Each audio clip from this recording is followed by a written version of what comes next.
Welcome to the Newman Center's virtual Faith and Reason lecture entitled Reason, Faith, and the Struggle for Western Civilization.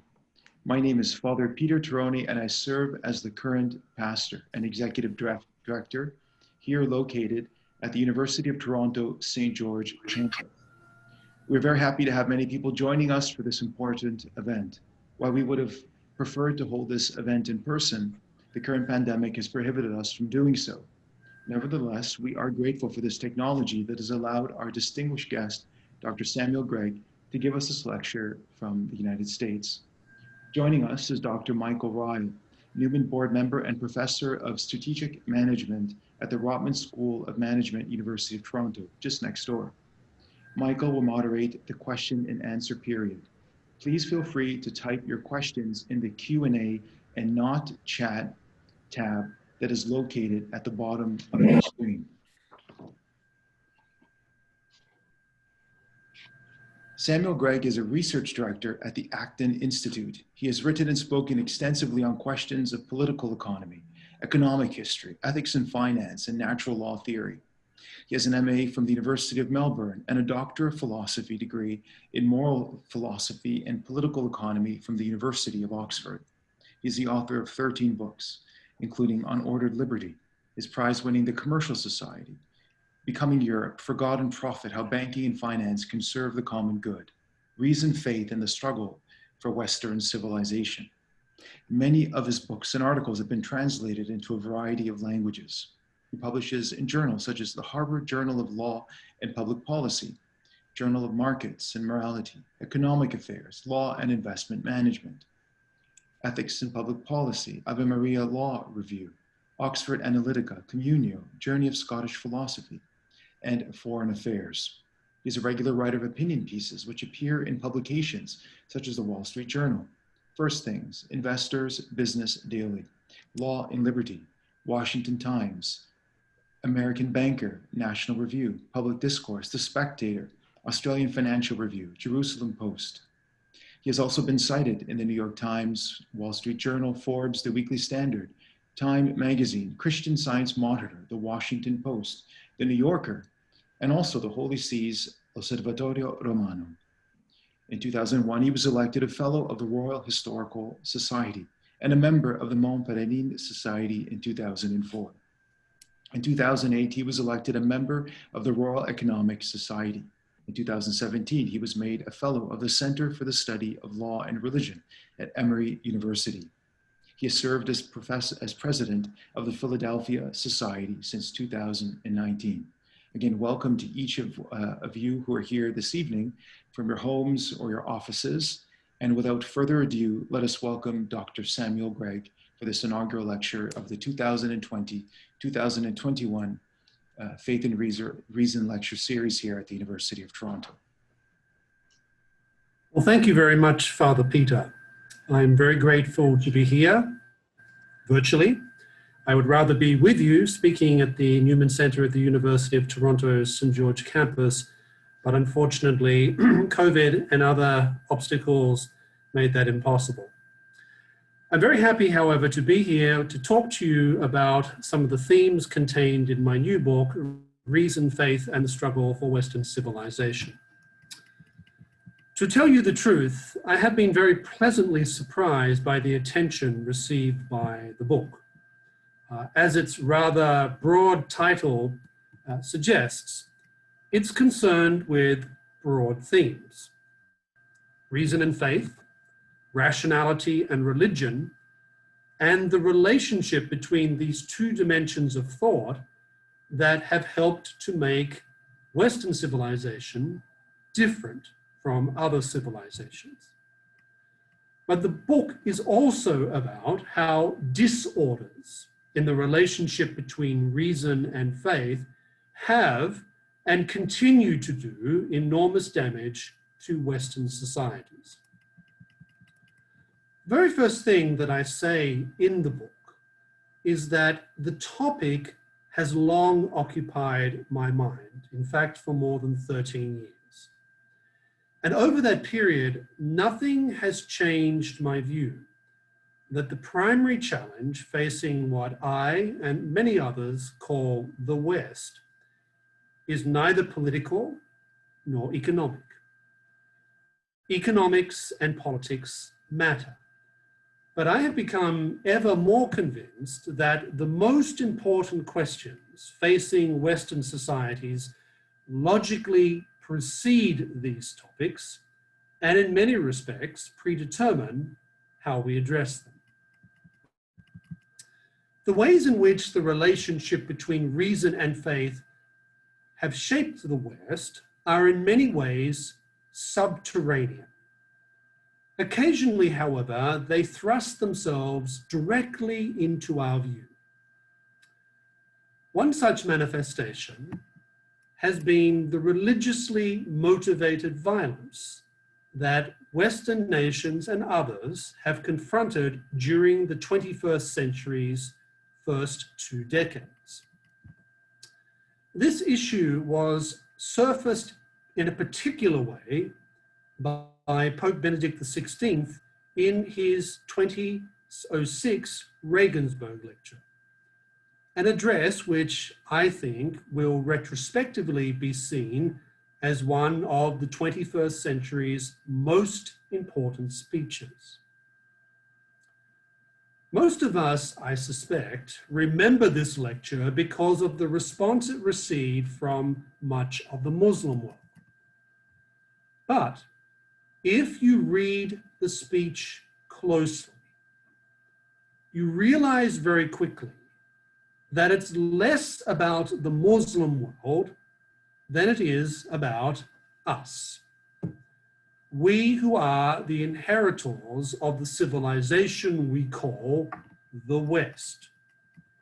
And it concerns, the Regensburg speech, how the integration of reason and faith, which developed in the West, is fundamental to its very identity, and that the separation of reason and faith is core to many of the problems facing Western countries. Indeed, my book argues that if we want to understand the causes of the bloodshed of the 20th century's darkest decades, we need to recognize just how much they owed to what I call, following the lead of Joseph Ratzinger, pathologies of reason and pathologies of faith. Now, fortunately, there's more to this story than the ways in which Western societies become unmoored when reason and faith drift away from each other. One of my arguments is that not only can reason and faith correct the excesses of each other, but they can also enhance the other's comprehension of the truth, thereby renewing Western civilization. Another theme of the book, one which I know is controversial for some people, is that the various movements of ideas and persons, often grouped together under that catch-all term, the Enlightenment, need not be perpetually at odds with what I regard as the religions of the West. It isn't a question of ignoring tensions. They abound, and I mention and highlight many of these tensions between the world of the Enlightenment and the world of faith throughout the book. But I also argue in the book that the ideas that began emerging throughout Europe and North America toward the end of the 17th century cannot be explained or understood properly without the background of the Western and Christian cultures out of which the Enlightenment arose. Likewise, more than a few of the freedoms and achievements now embraced by, for example, believing Jews and believing Christians, would, in my view, have struggled to see the light of day without the efforts of certain Enlightenment figures. Now, there are many topics that I could talk about today in the context of the overall theme of this series, Faith and Reason. But as our time is limited, I'm going to focus on just one thing, and that is the relationship between what I call the religious faiths of the West and that broad movement of ideas called the Enlightenment, which has created so much of the modern world in which we live. So the subtitle of my brief remarks this evening to you is From Logos to Enlightenment and Back Again. So many of the ongoing tensions that permeate modern Western societies come back, I believe, to two things. The first is an uneasiness among many people of faith about the entire Enlightenment project. The second is skepticism about religion among many of those who consider themselves to be the heirs of the various Enlightenments. Let me give you an example. It's my view that Christianity has still not yet fully come to grips with all the implications of the economic revolution that was launched by the Scottish Enlightenment's greatest and most enduring monument, that being Adam Smith's The Wealth of Nations.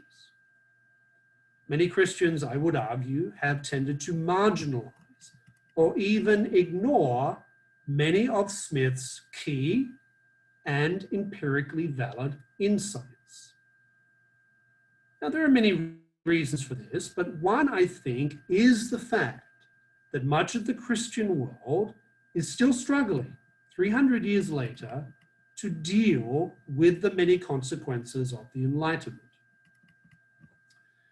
Many people of faith, I would argue, more or less see the whole Enlightenment experience as something to be rejected, as something that is at the root of many of the problems currently characterizing Western culture.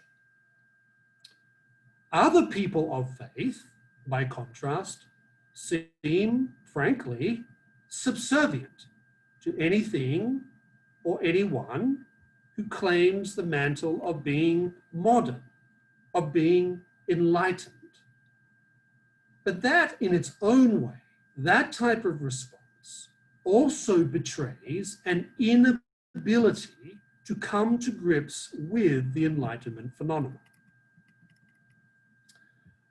On the other side of the ledger, many self-described modern Westerners plainly regard religion as obscurist, repressive, and as something humanity will eventually liberate itself from. Religion, from that perspective, is considered an avatar of a world in which things were simply accepted on the basis of authority, and religion itself is often seen as being simply at odds with the truths revealed by the natural and social sciences. Now, there are, to my mind, two difficulties characterizing these trends. The first is that I think it overestimates, that's right, overestimates the break which the Enlightenment made with the pre-modern world. But secondly, I think these trends also embody a major blind spot. And that blind spot is just how seriously the faiths of the West have taken reason, the ways in which the faiths of the West liberated the pagan world, not just from superstition, but also irrationality. And how these two faiths, Judaism and Christianity, gave impetus to the seriousness with which the West has taken the idea of reason. As we all know, the rise of reason in the West is often associated with Greece and Rome. To be sure, many of the roots of philosophy and the natural sciences go back to figures like Plato. But one of the central contentions of my book is that the real revolution of reason does not begin with the Greeks. I argue that it begins with the Jewish people. Indeed, I would say that without the Hebrew prophets, there is no Western civilization.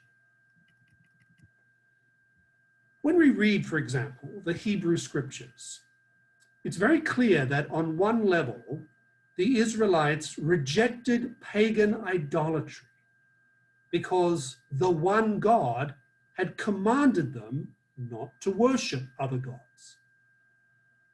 But the Hebrews' hostility to idolatry also reflected their radically different conception of God and the material world.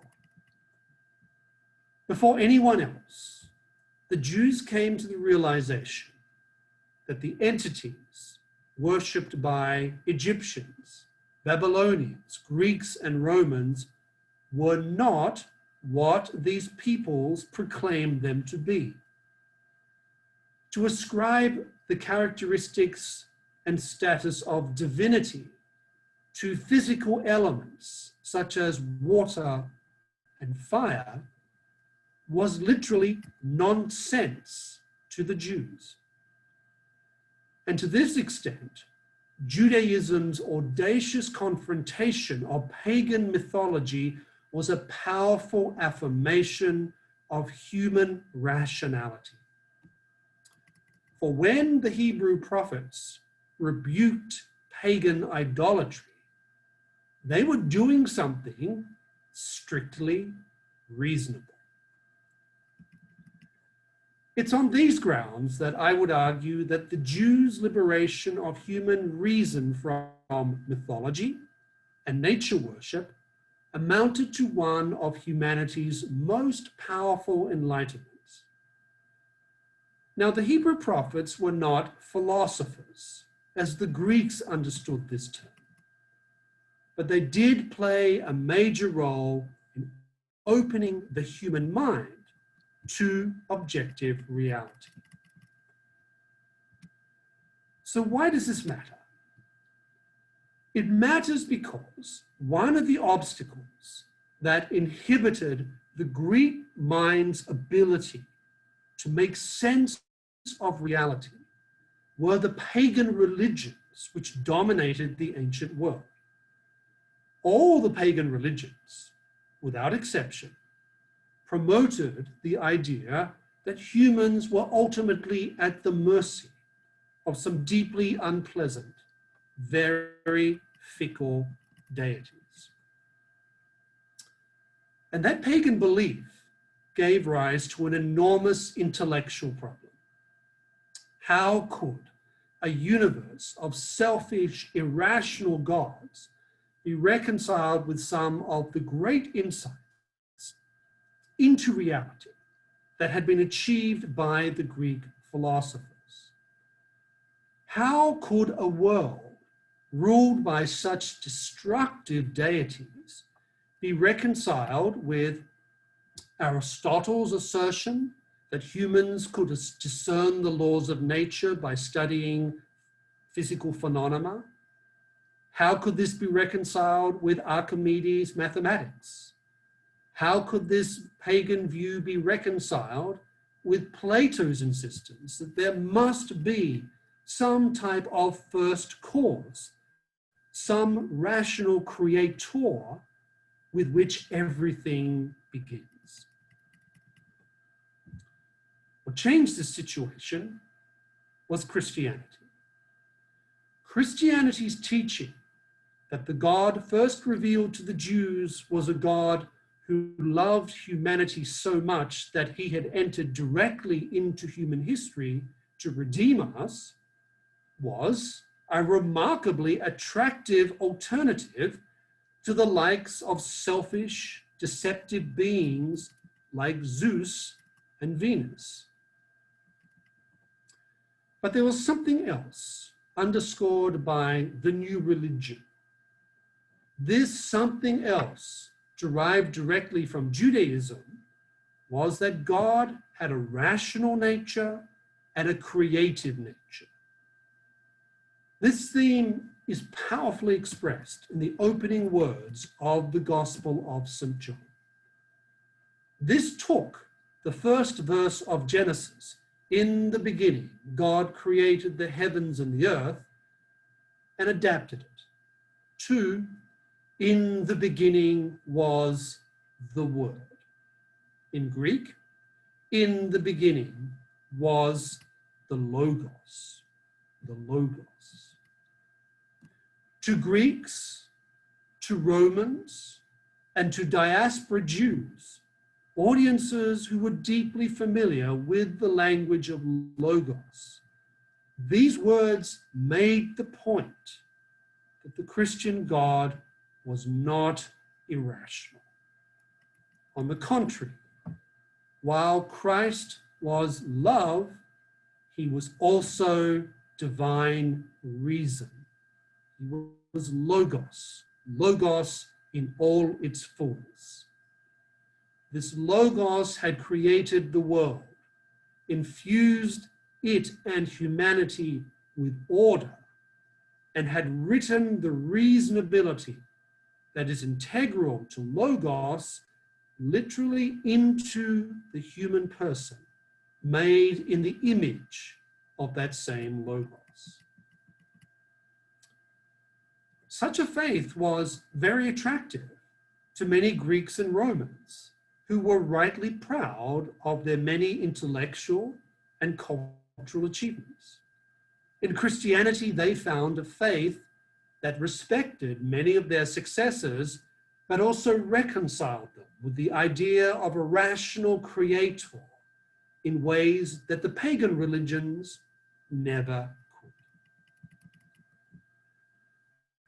So Christianity's integration of what might be called the Greek Enlightenment into Judaism's unique religious achievement set the pagan religions that had blurred the horizons of the Greco-Roman world on the path to extinction.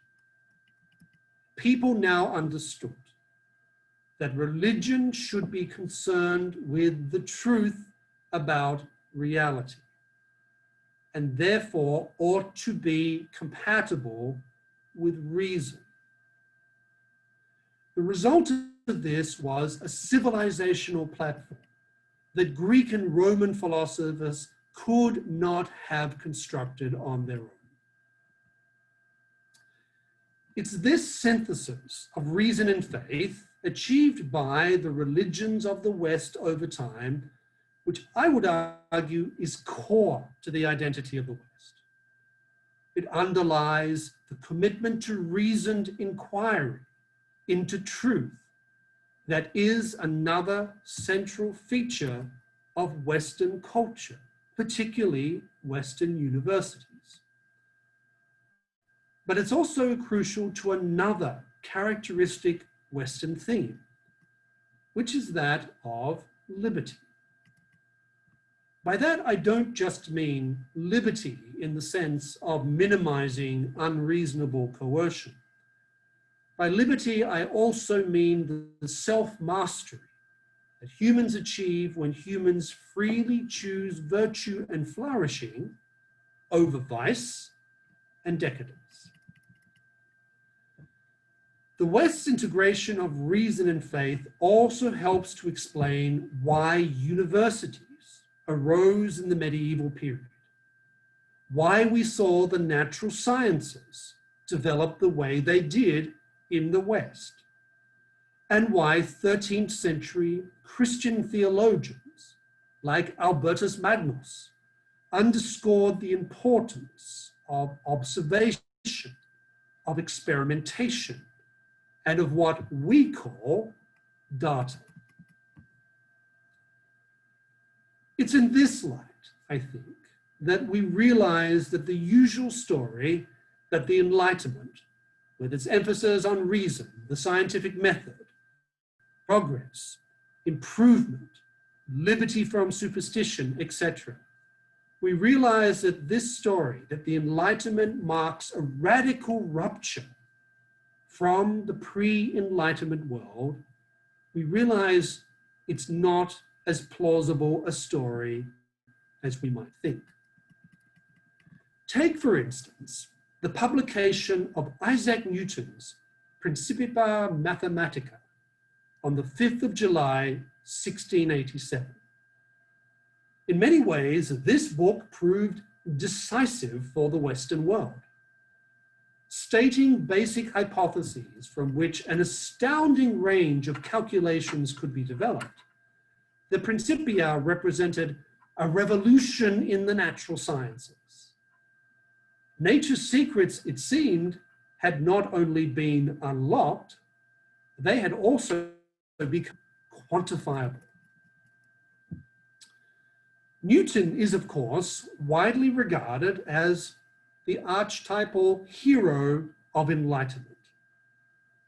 Rather less attention is paid to the fact that Newton was also a devout Christian, albeit one who held some heterodox views. One reason that Newton wrote the Principia was to refute what he regarded as the materialist premises underlying René Descartes' theory of planetary movements. For Isaac Newton, God was far more than a clockmaker. Newton's God was a creator who had called the world into being and who was intimately involved with that same world all the time. Isaac Newton's creator was the God of the Hebrew and Christian scriptures. He was and is the pre-existent logos, the rational force that sustains the universe. Impatient with those who mocked religion, Newton held that God had revealed in the scriptures much about himself and the world that humans would not otherwise know. Newton was as impressed with the learning of the Hebrew prophets as he was with Greek thinkers. There were, however, two critical differences introduced by the Enlightenment. The first was an emphasis upon applying reason to man's habits, his customs, and his traditions to assess whether these habits, customs, and traditions contributed to human well-being or whether they were, in fact, masks for oppression. Nothing Enlightenment thinkers believed should be exempted from the application of critical reason. The second difference was the development of highly specialized ways of thinking. In the 18th century, very distinct branches of science and eventually social sciences started to emerge.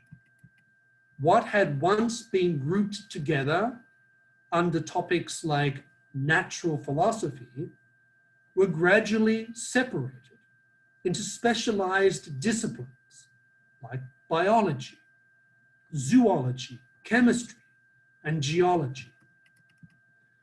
We see similar developments with the emergence of social sciences, topics like political science and economic science, which had hitherto been grouped under the title natural jurisprudence. These subjects began to be studied separately. I think the benefits of this approach can be observed around us today. Enlightenment thinkers working in the natural and social sciences spurred forward enormous advances in economic development, in our ability to cure disease, in our ability to diminish poverty, to prolong human life, to protect human health, and grow in our understanding and our mastery of the natural world. It's also true that some Enlightenment thinkers and their way of studying the world alerted more and more people to genuine injustices existing in the world. I mentioned before Adam Smith's Wealth of Nations. One of the achievements of this book was that it showed how the then dominant mercantile system was not only inefficient in creating wealth, it also highlighted how mercantilism involved widespread denial of economic freedom, fostered rampant corruption, and privileged those with political power at the expense of everyone else. Would insights like these, which have helped to make the world more economically prosperous, economically freer, more creative, and physically healthier, would these insights have occurred without the Enlightenment? Well, we can never definitely answer such questions, but I have my doubts. Are the economic and scientific achievements fostered by particular Enlightenment thinkers something that today's religious believers would want to do without? I don't think so. The flip side to all these positive developments, however, are the negative aspects of Enlightenment thought. They would include, I suggest, the growing absolutization of the scientific method, we often call scientism. Another is the tendency to limit human rationality to empirical reason. Another problem is the collapse of the specialization of knowledge that I referred to before into a fragmentation of knowledge. Another legacy is the widespread belief that human nature itself can be altered through science or power. Another legacy of some enlightenments is the development of ideological projects fostered by intellectuals who want to redesign society from the top down. Not to mention efforts to fill the void left by the marginalization of religion with utopias, socialist utopias, Marxist utopias, fascist utopias, liberal utopias, environmentalist utopias. Then there is the way that some of the same trends have aided religion's relegation to the realm of preference, feelings, and subjectivity. One side effect of the scientific triumphs flowing from the Enlightenment was that some began treating the empirical sciences as the only form of true reason and the primary, if not exclusive way to discern true knowledge. But if reason is reduced to scientific reason or empirical reason, if we reduce rationality to the empirical, then reason's ability to contemplate religious questions, I would argue, becomes radically undermined. And when religion is relegated to the realm of subjectivity, of preferences, of feelings, of emotions, that means that God's nature can no longer really be that of Logos. And when that happens, we are left, I think, with one of two things. Either God is pure will, voluntas, a being who we must obey blindly, even if this God commands us to do terrible things. And that, of course, in many people's view, is one of the fundamental problems with which the Islamic world is struggling today.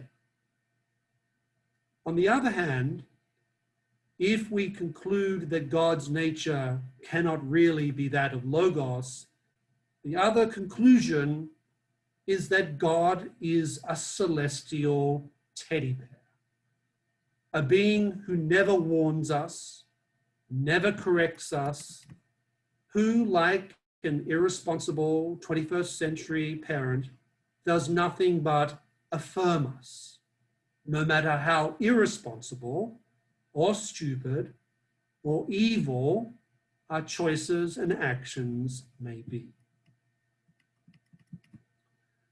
Now, of course, the things of which I'm speaking to you tonight are not the stuff of everyday political discourse, of debates about economic policy, or even feature significantly in what passes as high-level cultural discussions today. These questions are, for the most part, absent from such discussions.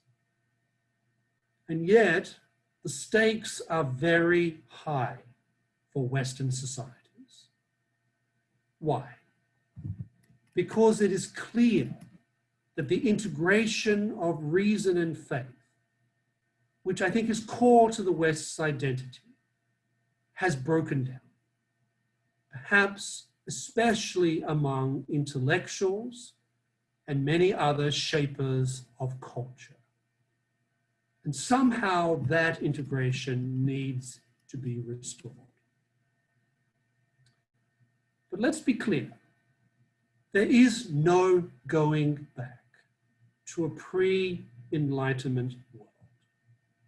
We cannot pretend that the various Enlightenments never happened. We cannot idealize the pre-Enlightenment world as being a type of mythical paradise, because we know it wasn't. And yet, we need not settle for a civilization that marginalizes the faiths of the West in the name of reason and in the name of science. So what do we do?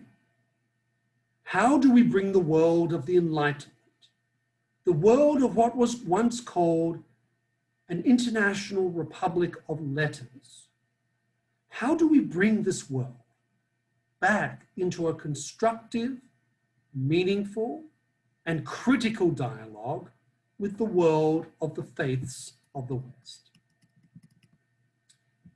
Well, there are many things that need to be done and must be done. Let me give you what I think are two tasks that are necessary if such an ambitious project is to be realized. One of these tasks is historical. The second task is more philosophical. When I say historical, I mean we have to study and correct the historical record. We have to refute, for example, the myth that the various Enlightenments were somehow uniformly hostile to religion, and that the faiths of the West were somehow opposed completely to everything associated with the various Enlightenments. The good news, I think, is that there is already much scholarly work underway in this area. Over the past 90 years, for example, a range of scholars, be they Christian or non-Christian, have illustrated that, to quote one such thinker, quote, only a small fraction of Enlightenment thinkers were anti-religious. The overwhelming majority were interested in finding a balanced relationship between reason and faith. End quote. Enlightenment thinkers, it turns out, remained intensely interested in religious questions, and not necessarily from a hostile standpoint. Even those working in as scientific a field as geology in the late 18th century did not set out with the intention of trying to eliminate God from natural history. Instead, quote, they searched for the regular natural laws that God had set in motion at the beginning of time, end quote. For these thinkers, God continued to be understood as working directly in history, but also, as Newton suggested, this God continued to be active in impersonal, secondary ways which were observable by human beings, much as St. Paul had explained in detail in his letter to the Romans. When it comes to specific religious traditions, we all know that the Catholic Church is often perceived as the Enlightenment's great opponent. No doubt, that was true in the case of some, perhaps even many Catholics. But plenty of 18th century believing Catholics, from laymen and laywomen to bishops, combined constructive reflection on Enlightenment ideas with loyalty to Rome. Many Catholics in Europe supported Enlightenment-inspired political and economic reforms without compromising their religious beliefs one iota. We can also see openness to the new learning in the willingness of Catholic missionaries to promote practices such as vaccination. 18th century Jesuits even introduced the writings of decidedly non-Catholic thinkers like John Locke and Benjamin Franklin into Spanish and Portuguese colonial America, alongside curricula that emphasized the importance of the natural sciences. In North America, prominent Catholics like the Carroll family, religiously devout and well-read in Enlightenment thought, supported the American Revolution and the subsequent Enlightenment-influenced experiment in Republican government. In Protestant Europe, openness to the new learning was perhaps even greater. The most famous example is, of course, the Scottish Enlightenment. A very large portion of Scottish Enlightenment thinkers, Reverend Francis Hutchinson, Reverend William Robertson, Reverend Hugh Blair, Reverend Adam Ferguson, Reverend Thomas Reed, they combined Protestant Christian faith with a deep interest in Enlightenment approaches to subjects ranging from philosophy to history. The same men insisted, both in public and in their writings, even in their sermons, that the best of the new learning was compatible with Christianity. I could go on, and I do go on and on in my book about this particular historical recovery exercise. But I stress this historical side because I've always thought that we cannot have a clear debate about the present, let alone path out a path for the future, unless we have a clear understanding of the past. My second suggestion concerns the need for religious believers to insist that they take reason just as seriously, if not more seriously, than those who consider themselves contemporary representatives of Enlightenment thought. And the starting point for that, I believe, above all concerns renewed reflection upon the nature of God. The nature of God as love, the nature of God as mercy, and above all, the nature of God as logos. Now, of course, there is a risk. There is a risk to re-emphasizing God's nature as logos, because we know that there have been occasions in the past when Christians have drifted in the direction of hyper-rationalism. We saw this with some of the later medieval scholastics, thinkers who Catholic saints such as John Fisher and Thomas More were harshly critical because of this hyper-rationalism. But hyper-rationalism, I would argue, is hardly the primary problem facing the religions of the West today. On the contrary, I would argue that a very real problem facing the two faiths of the West is the rampant sentimentalism in which so many synagogues and churches in the West are presently drowning.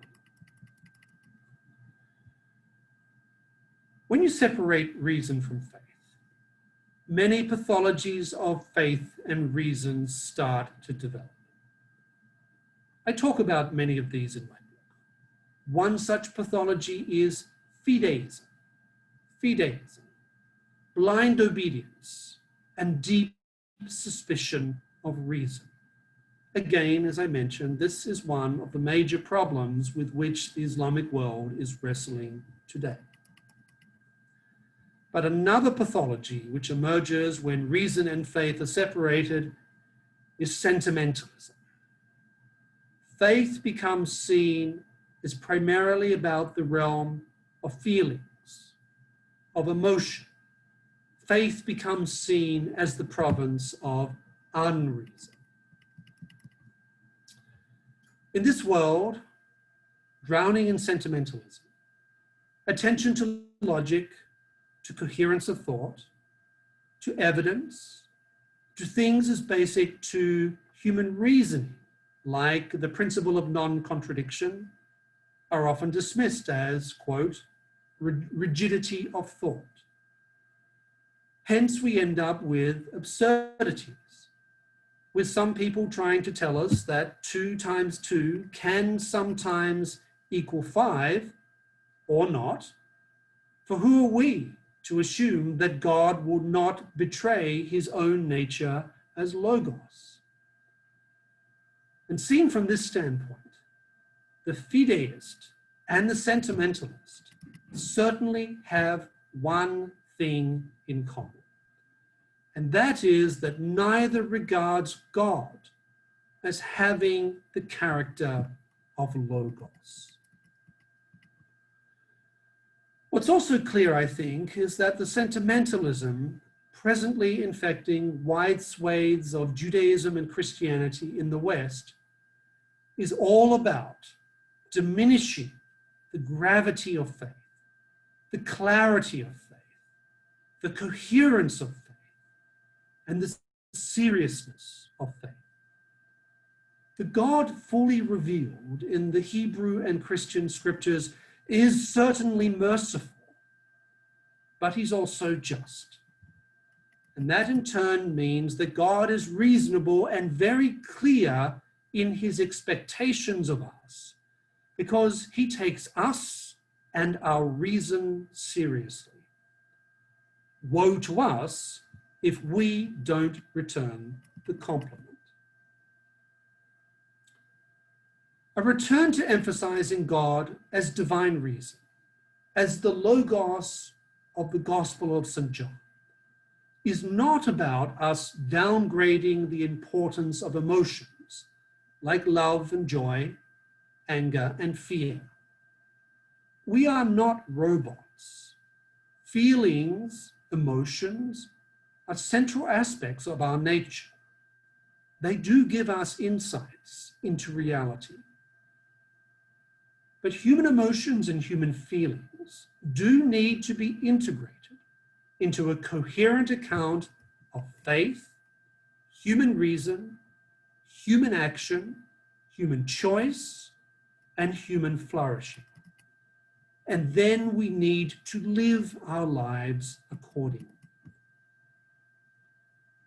The return to Logos, however, isn't just about restoring inner coherence to the proclamation and practice of the faith. It is also about helping the world bequeath to the West by the Enlightenment, helping this world to understand that human reason can't come from nowhere, that being cannot come from nothingness, and that something can't come from a void. One of the people who was kind enough to author an endorsement of my book was the 2002 Nobel Prize-winning economist, Professor Vernon Smith.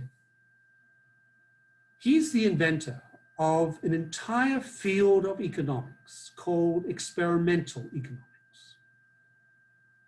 Now, you might imagine that Professor Smith, being an economist's economist, might easily be assumed to be an Enlightenment man par excellence. Much later in life, however, Professor Smith embraced the Christian faith.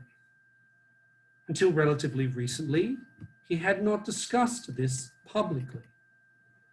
Professor Smith did so, however, during a 2016 lecture about the relationship between religion and science. One thing that Smith stressed during this lecture was his realization that, quote, what is inescapable is the dependence of science on faith, end quote. And by faith, Professor Smith had in mind St. Paul's definition of faith, the, quote, substance of things hoped for, the evidence of things not seen, end quote.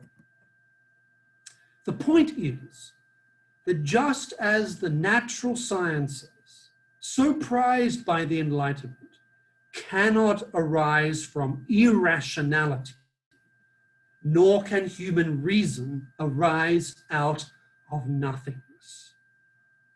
We may not yet see it face to face, but in the beginning, there must have been the Logos. It is this commitment to full-bodied reason, the reason that includes but also transcends the empirical, that matters, I think, for the West. But that commitment in turn depends on the recognition that if there is a God, and whether we call him first cause, Yahweh, Christos, Pantocrator, divine providence, or supreme being, he must be the Logos whose rationality and liberty are reflected in our reason and our ability to choose freely to know and live in the truth. Without this commitment to Logos, I'm afraid the West is lost. But I do not believe that decline is inevitable. I say that again. There is nothing inevitable about the faith of the West. Why? Because the free choice for Logos, and thus for reason and faith, is never beyond us. The desire for truth, for liberty, and for justice is simply part of who we are. To give rational form to these human longings is thus to act in ways which are truly enlightening and fully consistent with the faiths of the West.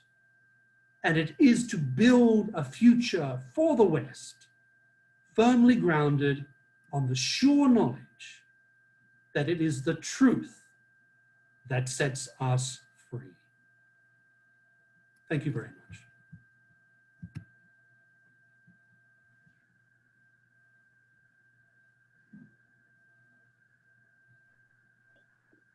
Excellent.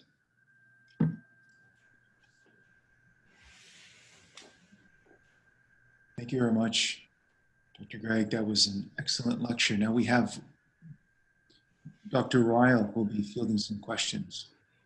Just waiting for him to join back. I should be here, Father. There you are. Excellent. If you can switch your video back on. My video should be on. I can see you. You can, okay. Okay. Excellent, thank you. Great. So how much time do we have, Father? Are we going to the hour? 15, we have about 10 to 12 minutes. Okay. Well, while we're waiting for some questions to come in, Professor Gregg, thank you so much for a terrific talk. I'd like to lead off with a question myself that relates to, relates directly to your talk in the sense that we're now faced with, I think, a shocking explosion of embracing of critical race theory, which of course is a Marxist ideology, and there is a logic to it. So it is not without reason, but the logic seems to lead us to the conclusion that everything must be torn down.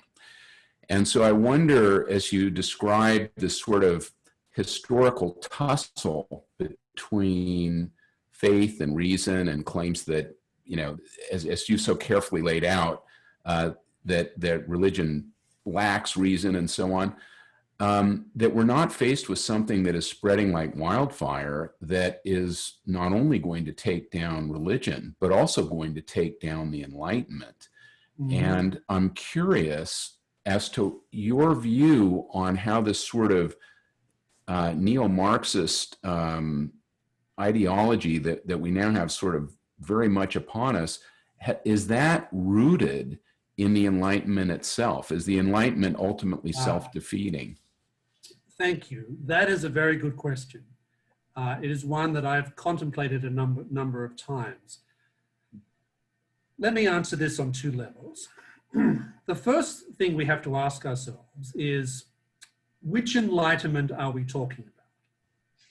And one of the things I do in my book, and I do this whenever I talk about the Enlightenment, is to say there was more than one Enlightenment. We have the French Enlightenment, we have an early French Enlightenment, a late French Enlightenment. We have the Scottish Enlightenment. We have an American Enlightenment. We have a German Enlightenment, a Russian Enlightenment, Spanish, Italian Enlightenments. We even had an Irish Enlightenment. They're all very different. And what I think the first thing we need to do is to make a distinction between those forms of enlightenment which took religion broadly construed seriously, reflected upon it, and did not proceed down the path of thinking about religion with an instinctively hostile standpoint. And there are plenty of examples of Enlightenment thinkers like that. In fact, there is a book called The Catholic Enlightenment. It's written by a Notre Dame professor named Ulrich Lerner. I recommend this book highly because he points out that, as I mentioned in my lecture, that there were plenty of very devout, very orthodox Catholics who were very interested in Enlightenment ideas, and they took much of this very seriously. On the other hand, there are forms of Enlightenment, and I think that the late French Enlightenment clearly falls into this type of category, where it is essentially about a type of top-down reconstruction of society by people who we would call today intellectuals. They didn't use that phrase then, but people who are deeply involved in the world of ideas in order to reconstruct society. Someone like Voltaire or Rousseau, I think, would fit into this category. And I don't think it's a coincidence. I don't think it's a coincidence that the French Enlightenment and the revolution that it spawned ended up consuming its own. Because it ended up consuming, in the end, particularly by 1793, 1794, many of the people who had led the charge, so to speak. And appeals to reason, appeals to tolerance didn't hold much weight at that particular point in time, because I think some of the logic that many of these thinkers had let loose was followed through to its logical conclusion, which was, no, we do not have room for tolerance. We must all be subjected to the general will, and the general will is what we, whoever happens to be in charge, say it is. And if you are opposed to the general rule, then you are clearly an enemy of the state and need to be disposed of. We saw that literally happen in 1793 or 1794. Very different to the experience of the American Revolution, which was not anti-religious, didn't have an antagonistic view of religion, had many people involved in it who were deeply religious and committed to their faith. So that's one part of the issue. The other part of the issue, I think, is that, and I talk about this in the book, I regard Marxism as a type of pathology of religion. It's a type of, it has the same types of features of religion. Let's think about it. Marxism has its sacred books, Marx, Lenin, Trotsky. If you're willing to read the works of Stalin, go ahead, but these are the Gospels, right? You have a hierarchy. You have a type of church. The church is called the Communist Party. You have a hierarchy within that party, the General Secretary, the Politburo, the Central Committee. You have a vision of history, like religion does. You have a type of endpoint of history, which is called communism, that to which all things are inevitably headed. The problem, of course, with philosophical ideas or political programs that effectively ape the characteristics of religion is that they can't draw distinctions between the spiritual and the temporal. They're incapable of doing that. So they become all consuming. And this is why I think in the 20th century, it's no coincidence that Marxism went down the path it did, and that Marxists did the things that they did. And I don't think it's a coincidence that we see many movements today who quite clearly understand and identify themselves as being Marxist in character and inspiration and objective. We shouldn't be surprised to see this happen at all. So Marxism is very much, I think, a pathology of reason. So the short answer is Marxism being a pathology of reason, I think, explains many of the characteristics of these movements today. And that in some cases, we do see some strands of Enlightenment thought contributing to the destruction of many of the ideals that many Enlightenment thinkers held out as important in all times and places. Fantastic. Thank you, Professor. Now I've got several questions from the audience coming up. So let me pick out a couple and see how we go. So there's a question here that asks, would the integration of the church into government be a good or bad thing for the relationship between faith and reason? Well, this takes us very clearly into the debate about integralism, which I and others have been involved in for some time. I'm not an integralist. I'll just say that right at the beginning. My own view on this subject is that I'm not sure, even if it's something that would be a possibility, which I don't see it as being a possibility now or in the near future. Even if it was a possibility, I'm not sure that it would contribute to the type of realization of a solid integration of reason and faith. I don't think an integration of church and government leads to necessarily a reintegration of reason and faith. In fact, I think it turns out often to be very bad for the church as an organization, as the body of Christ. And I also think it turns out to be very bad for the political order in general. Now, having said that, what I think it would be useful would be for a rejuvenation of ideas about the difference between secularity and secularism.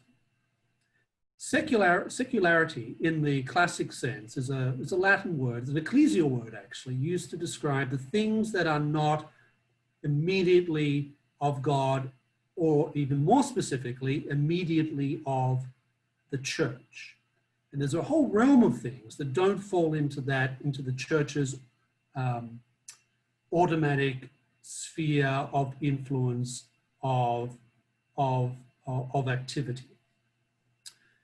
And I happen to think that that's generally healthy for society, because the church is better when it's doing those things that it's designed to do, that it was commissioned by the Lord to do, and not those things that it was not commissioned by the church, by the Lord to do.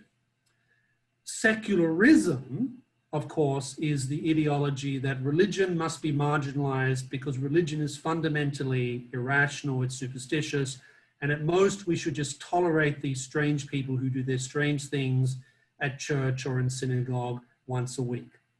I think that is a much more pressing concern in terms of the rehabilitation of reason and faith, because it gives the institutional expression of faith in secularity, properly understood, a place in the public square whereby it can talk about and argue for a reintegration of reason and faith, to point out that Christian faith, that Catholic faith is in fact reasonable, it's not irrational, without finding itself pulled into doing all sorts of things, whether it's deciding economic policy or drafting legislation, that I don't think is properly the concern of the church per se. Now, obviously, lay Catholics have a major role to play in these particular areas.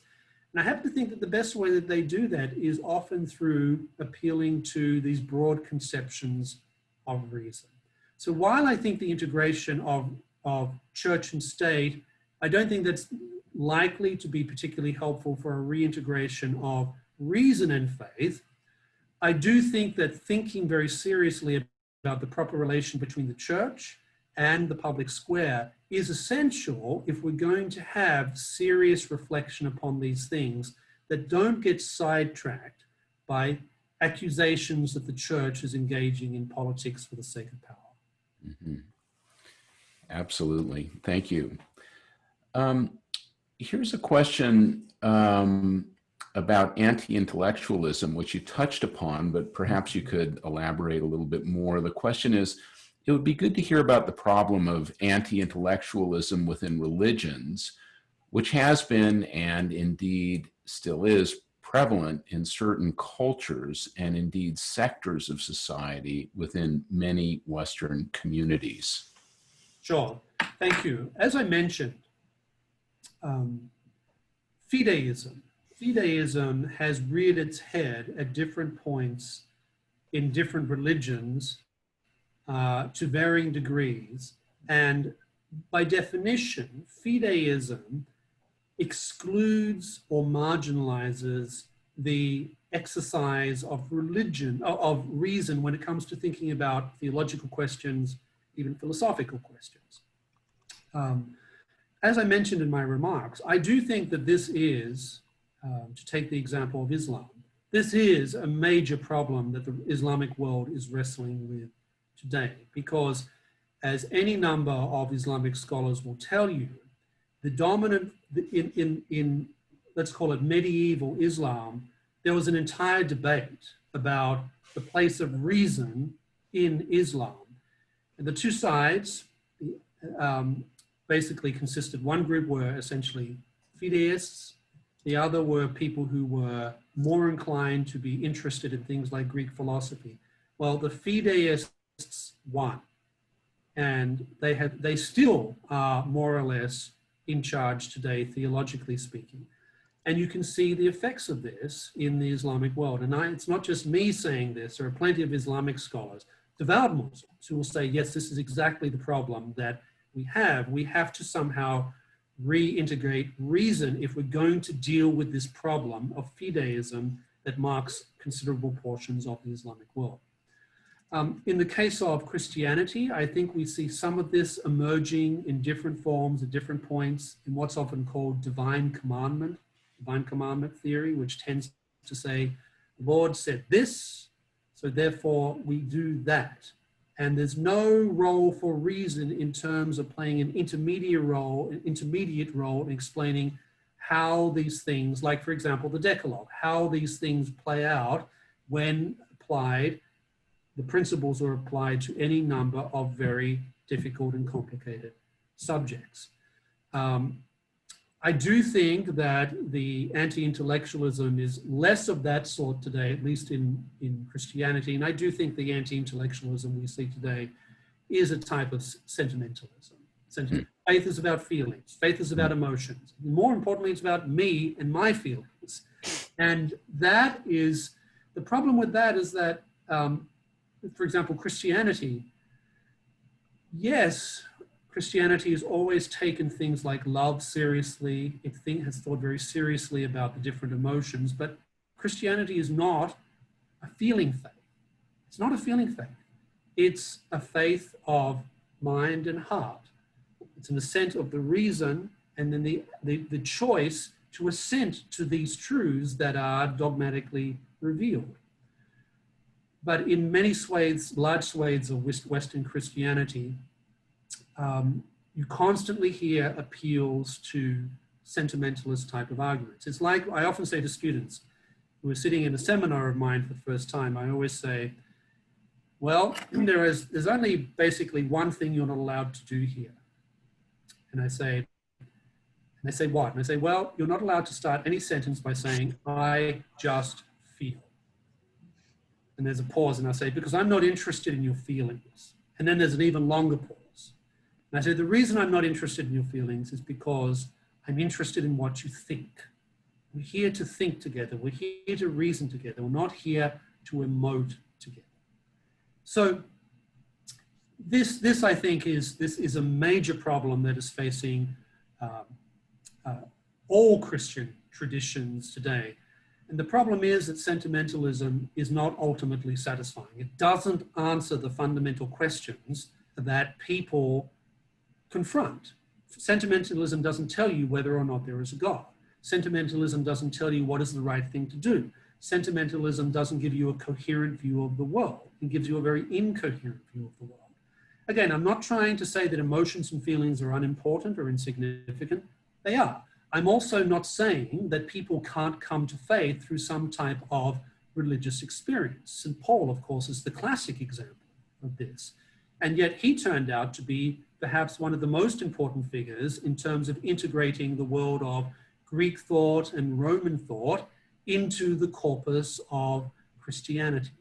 So I think this is a major problem facing much of the Christian church.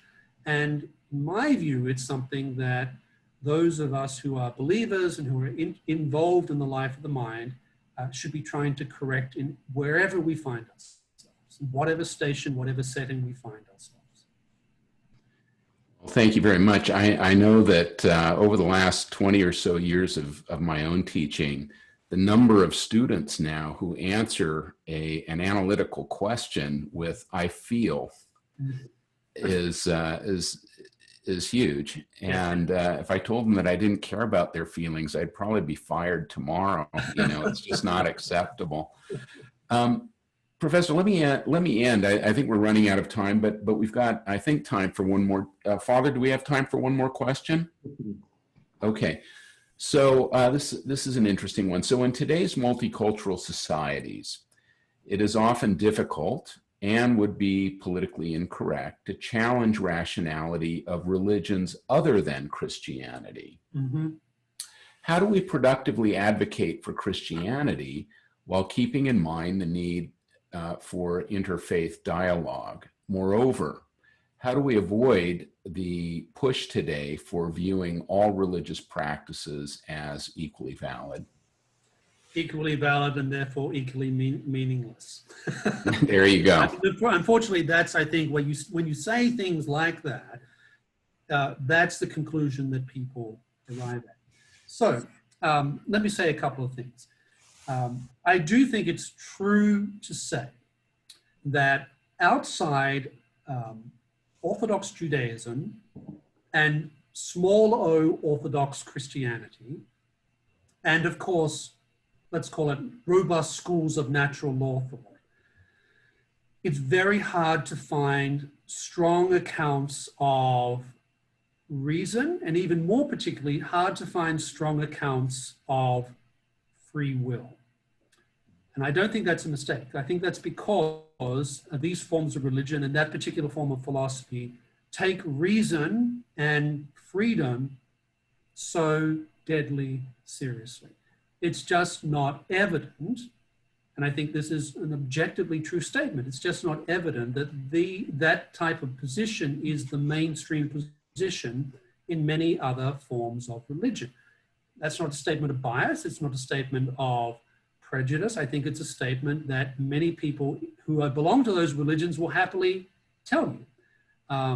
I do some work with Islamic scholars, for example, and they all say the same thing, that Christianity, small o Orthodox Christianity and Judaism have traditionally given a stronger place to reason than most forms of Islam, certainly dominant schools of Islamic theology.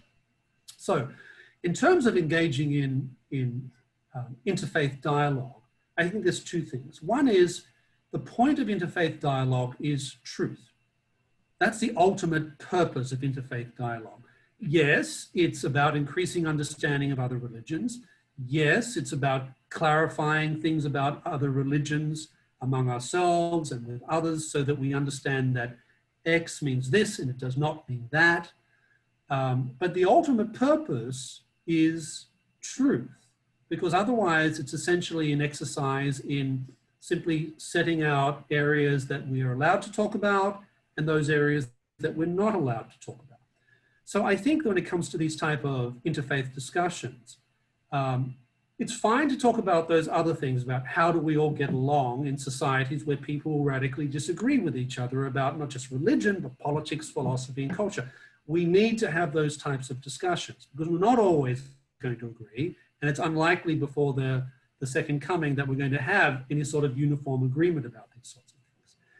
But at the same time, at least for those who believe that the purpose of reason is the assertion of truth, the purpose of those discussions is to know these things, to know the truth, so that when we have discussions about, for example, the way that different understandings of God result in different attitudes towards, for example, tolerance, or different attitudes towards religiously inspired violence, we need to have a serious discussion about how, for example, the Christian understanding, small o Christian, Orthodox Christian understanding of God differs from that of, let's call it, mainstream Sunni Islamic theology. One of the best scholars I know in the world who writes about this is a Jesuit named Father Samir. And he has written many books on this subject, and he talks about the necessity for having a serious conversation about the nature of God and the place of reason in the story of religion if Christians and Muslims are going to have an understanding of why they think differently about any number of questions. The purpose of all these things is not simply just tolerance. The purpose is to know the fullness of truth, because it's only on that type of foundation, only that type of foundation, that reason makes any sense, that we bother to engage in these exercises in the first place. Because if there's no truth, if all these things are exactly the same, if every religion is equally valid, then I think we would have to say that, well, we're just living in a world in which nothing makes sense, in which contradictions which are ridiculous, become understood as being the state of how things simply are. But I think that the best thinkers in many of these traditions understand that when you pursue truth, you have to be willing to use your reason, and you need to be willing to hear things that you disagree with, because you can't argue back unless you're allowed to actually talk about these things in the first place. Fantastic. Thank you so much. So, Father, I think we're out of time. Yes. Thank you both. That was an excellent exchange. And as you were answering the last question and throughout your presentation, there's a verse from John, from the Gospel according to John, chapter 14, 6 forward, where Jesus replies to the disciples. He says, I am the way, the truth, and the life. No one comes to the Father except through me. If you know me, then you will know my Father also. From now on, you do know him, and you have seen him. And then as our Lord continues on, he talks about the importance of the Holy Spirit, that we really need the Holy Spirit in our lives to be able to have an understanding of this truth that has been revealed to us. Here at the university, we have many people. We've had an Orthodox rabbi come here. We had a Muslim Islam. We've had excellent conversations, but they were always grounded in truth. And it's okay to disagree. This is something that I think that the younger generations and people are a bit afraid to talk about this, but it's okay, because anyone who really has faith will be open to be able to discuss these things, but we need to understand the faith that we profess, and which is why the Newman Center is here, to help people grow in their understanding of faith, to grow spiritually and also from a human perspective, so they're able to go out in the public square and share the faith that the Lord offers us and which we've freely accepted. So thank you very much for this. And a special thank you also to HRI, Heritage Restoration Incorporated. It's a family-owned and operated business that has been restoring heritage buildings and structures for almost 100 years. So they've made tonight's lecture possible. Now, we have many people joining us this evening, and we're very grateful for that. Please continue to sign up on newmantoronto.com in order to receive a bi-weekly update, which lists the different events. Notably, we have our annual Cardinal Newman lecture, which is on Thursday, October the 8th. This year, it is going to be a pre-recorded lecture because Dr. Gittins will be having surgery. So we pre-recorded it and we'll post it on the day itself, just the day prior to the feast day of our beloved patron, St. John Henry Newman. You can see that we have an original letter that's right behind me that was gifted to us by the Cardinal. So we're very grateful for that. And so there are many, many great events that we continue on, and we hope that you'll be able to join us again in the future. So with that, I would like to conclude with a prayer. In the name of the Father, and of the Son, and of the Holy Spirit, Amen. This prayer was penned by St. John Henry Newman himself. God has created me to do him some definitive service. He has committed some work to me which he has not committed to another. I have my mission. I may never know it in this life, but I shall be told it in the next. I am a link in a chain, a bond of connection between persons. He has not created me for naught. I shall do good, I shall do his work. I shall be an angel of peace, a preacher of truth in my own place, while not intending it if I do but keep his commandments. Therefore I will trust him wherever I am. I can never be thrown away. If I am in sickness, my sickness may serve him. In perplexity, my perplexity may serve him. If I am in sorrow, my sorrow may serve him. He does nothing in vain. He knows what he is about. He may take away my friends. He may throw me among strangers. He may make me feel desolate, might make my spirits sink, hide my future from me. Still, he knows what it is about. Well, I want to thank all of you, Dr. Gregg, Dr. Ryle. You're doing very well in your mission of life in preaching the truth of Christianity and charity in the midst of a secular environment. So may God bless you and each and every one of our participants in the name of the Father, and of the Son, and of the Holy Spirit. God bless you all and have a wonderful evening. We'll see each other once again.